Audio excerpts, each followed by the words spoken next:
Right, welcome everyone. This is Health Matters with me, Dishan Kumar, and today we are in University Kebangsaan, Malaysia to talk about dengue. Now, the dengue fever has been in our lives, and as Malaysians, even growing up, we know about this virus, we know how the mosquito looks like and things like that. But why is this still happening in Malaysia? Why we have not been able to eliminate this disease in Malaysia? So we're going to be talking to experts on dengue virus and also the dengue mosquito, and also what we can do to actually take care of ourselves and also the environment around us. So join me in today's episode. This is Health Matters with me, Dishan Kumar.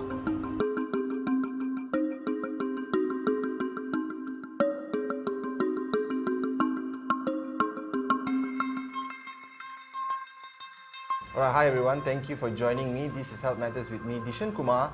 And as earlier I would have said that today's episode is actually about dengue. Now we all know about this dengue fever, the dengue issue in Malaysia. When I was young, every TV station, every news channel, there's always stories about dengue. So we are here today to actually talk to a dengue expert or the dengue mosquito expert. Thank you, Prof, for joining us today. Thank you. Alright, Prof, let's start off very straight to the point question about dengue. How bad is it? Well, for this year, it is, I would say, very bad because we have about 156% more than what we used to have last year. Within the time, 156% more than what we used to have from the same frame time of last year. Okay. Okay, as you know that up to now, we have recorded up to 31,233 cases. And that is a very alarming. But if it's not alarming, we should look at the death toll caused by dengue. It's not mounting up to 50 deaths already. In this year? In this year alone, within 9 weeks. Okay. All right. So, the thing is, people don't really get what actually happens to your body when you actually have dengue. And once you get it, it's just a fever. But it's not as normal as the common cold fever, as a normal fever that we actually have. So what actually happens to your body when you get dengue? Okay. First of all, we must understand that dengue is transmitted or vectored by Aedes mosquito. Okay. There are two types of Aedes, Aedes aegypti and Aedes albopictus. Okay. Aedes aegypti is the one who resides with you inside the house, and Aedes albopictus is the outside mosquito. Oh, okay. All right. Meaning that some people say that, okay, I don't jog a lot, I stay at home. Am I safe from dengue? The answer is no. You are still vulnerable to Aedes bites, whether you are inside or outside. But what is the difference between those two? Why one you say it's inside, one is outside? Is it sunlight or is it temperature or what is the? Because there are some preference, because like Aedes aegypti is like the domestic one. Okay, they stay inside your dwellings and rarely goes out. If they goes out, not more than 80 meters. There are some studies. So there's a radius. Yeah, the radius. They always come back. They won't venture out too much. The wild one, okay, that is the albopictus, the one that you would have fan club when you goes around your leg, when you do your jogging and come back. Okay, back to your question. What happening when these infective mosquitoes, that the virus harboring inside the body, comes and bite you? They take your blood, okay, unintentionally. They also give to us the virus inside the body. No, because the mosquito is infected. Bites, yes. So when it bites us, that's when it infects because us. the virus is inside the saliva. Okay. So they have to use the saliva as anti-clotting for to suck up the blood. Okay. Without the saliva, then the blood would clot. They wouldn't get it. Okay. And then once it gets inside your body, we thought that I do have protection. Okay, or for instance that we do the white blood cells to do that. We let the antibodies to do our job and things like that. But unfortunately, what happened is when it goes out to our bloodstream and been disseminated for our protection to kill it, but instead they don't kill it. They mask the immune system and beat the immune system and they ride on these white blood cells and our immune system to disseminate throughout the body.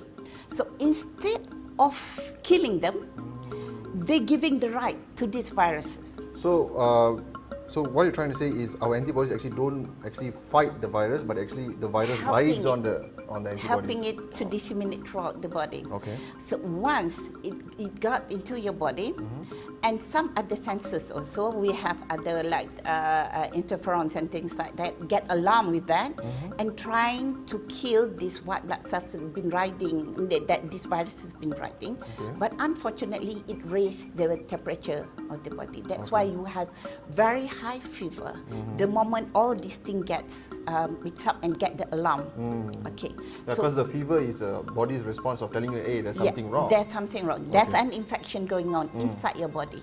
So after that, what happened is they raise the temperature really high, and at the same time, it causes you some lethargy. So the lethargy thing is a very complex thing to explain. But it has some effect on you because this is actually to differentiate whether you have the normal viral fever or the dengue fever, because the lethargy comes together with that high fever. Yeah, because when you get a common cold and you get a fever, you don't feel that tired. You feel tired, but not that tired. Like when you get dengue. Exactly. Okay. Yeah. Okay. So that lethargy is actually some warning sign for people to understand, hey, I am getting something that is not normal like any viral fever.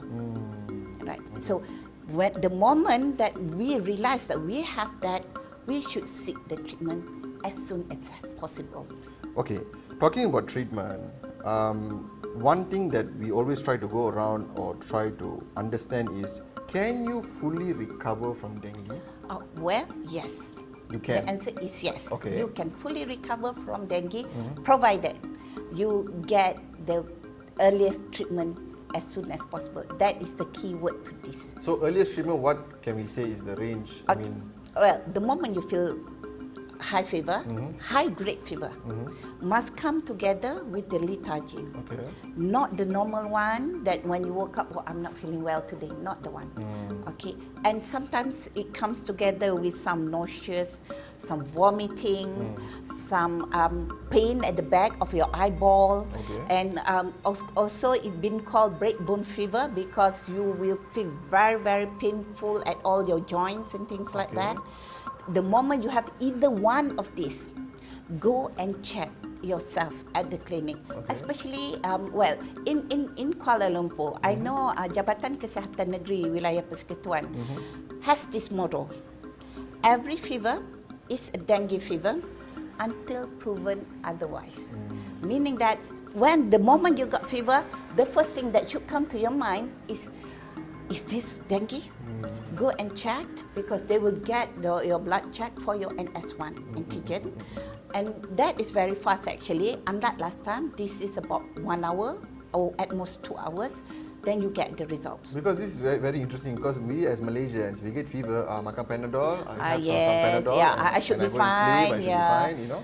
Call the office, I'll be away for day, you know. So I think it's very important that any type of fever that you have, the first thing in your head, you should say, okay, maybe this is dengue, let me just go and check it out.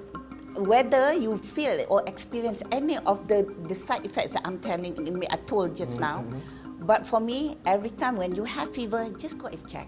There's no harm in doing that, you know. Okay, because for us, it's a differential diagnosis. If it's not, oh, Alhamdulillah, I don't have any dengue fever, so I can go on with my life.